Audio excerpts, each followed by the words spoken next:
नमस्कार, आइए जानते हैं बेलपत्र और तुलसी जी के औषधीय फायदे। तुमने जो बेलपत्र चढ़ाया तो वो प्रसाद बना कि नहीं बना? बन गया ना। अब प्रसाद बन गया तो उस बेलपत्र को उठाकर लाकर खाना और खाकर अपनी औषधि के रूप में उसको स्वीकार करना। उसके बाद इस शरीर में चाहे शुगर हो, चाहे बीपी हो, चाहे ब्लड प्रेशर किसी भी रूप में हो, चाहे किडनी लीवर कुछ भी डैमेज हो रहा हो, डायलिसिस चल रहा हो, अब एक बार बाबा को चढ़ाकर उससे विनती कर कर तो लाओ कि हे शंभु, ये तेरे बल पर लेकर जा रहा हूं। मैंने सुना है तुझ पर जो चढ़ता है वो प्रसाद बन जाता है, और ये त्रिगुणाकार बेलपत्र को मैं लेकर जा रहा हूं, मैं खाऊं और बाबा इतनी कृपा कर देना कि ये औषधि का काम कर दे और मेरी बीमारियां समाप्त कर दे। ये शिव से कहो।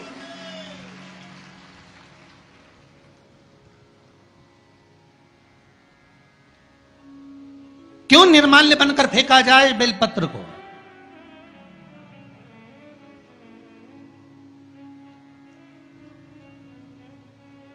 इस बेलपत्र के मूल तत्व को जिस दिन जानोगे, बैसाखी शिवरात्रि शिव महापुराण की कथा चल रही है रतलाम के पावन प्रांगण में, और लाखों लाखों लोग कथा को श्रवण कर रहे हैं। कल जितने लोग आए थे उससे 2 गुना लोग आए हैं, टेंट एक्स्ट्रा लगाया है। बता रहे थे कल 9 बीघा में टेंट लगा था, आज 18 बीघा में टेंट लगाया है, तो भी जगह नहीं है बैठने के लिए। लोग खड़े होकर कथा सुन रहे।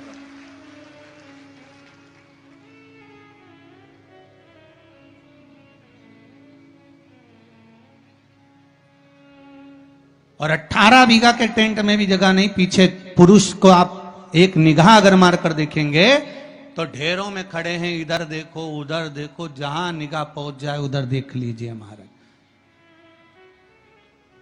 लाखों लाखों लोग इस कथा को सुन रहे हैं। एक नियम बना लो बैसाख महीने से कि शंकर भगवान पर जो बेलपत्र चढ़ी है वो औषधि का काम करती है। शिव पर चढ़ी हुई बेलपत्र मंदिर में क्यों छोड़ें? क्यों नदी में हम इसको विसर्जन करें? क्यों नदी में छोड़ें हम इसको?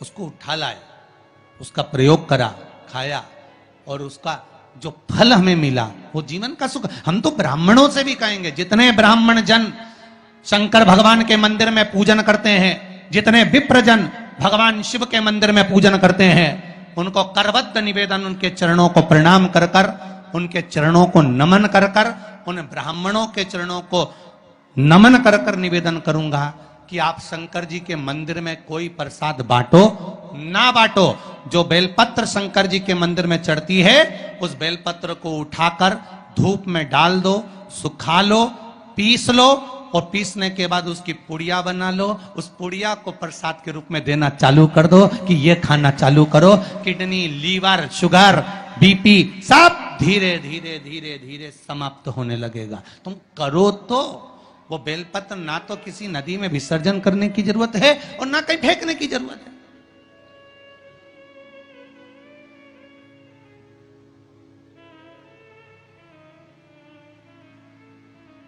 प्रतिदिन भगवान को तुलसी चढ़ाते हो ना? तो रोज भगवान को तुलसी उनके भोग में चढ़ाते हो, उनके सामने चढ़ाते हो, उनके सम्मुख में ठाकुर जी के तुलसी चढ़ाते हो। उठा लाए, प्रयोग में लो, क्यों उसको विसर्जन में डालते हो?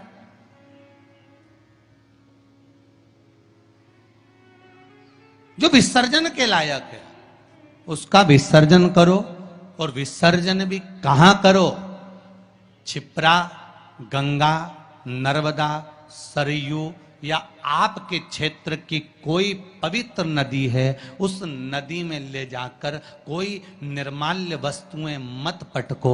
आज वैसे ही इस पृथ्वी पर जल स्तर गिरते जा रहा है, उस पवित्र जल को हमें संजोना है। जो निर्माल्य की वस्तु मिले, एकांत में किसी खेत में उसको एक खड्डे में डालकर इकट्ठा करो। जब उसकी खाद बन जाए तो जिस खेत में उसको डालोगे भगवान के प्रसाद को, वो खेत भी उज्जवल आनंद सुख प्रदान करेगा और कुछ ना कुछ अच्छा देना प्रारंभ करेगा। क्यों किसी पवित्र नदी को हम नष्ट कर रहे हैं? क्यों गंगा को हम कचरा डालकर नष्ट करें? क्यों यमुना को, सरयू को, क्षिप्रा को हम नष्ट करें? हम उसको शुद्ध बनाने का प्रयास करें, हम उसको निर्मल बनाने का प्रयास करें। अपने गांव में, नगर में जो तालाब, जो बावड़ी, जो कुएं हैं, उनको हम निर्मल बनाने का प्रयास करें। शुद्ध बनाइए।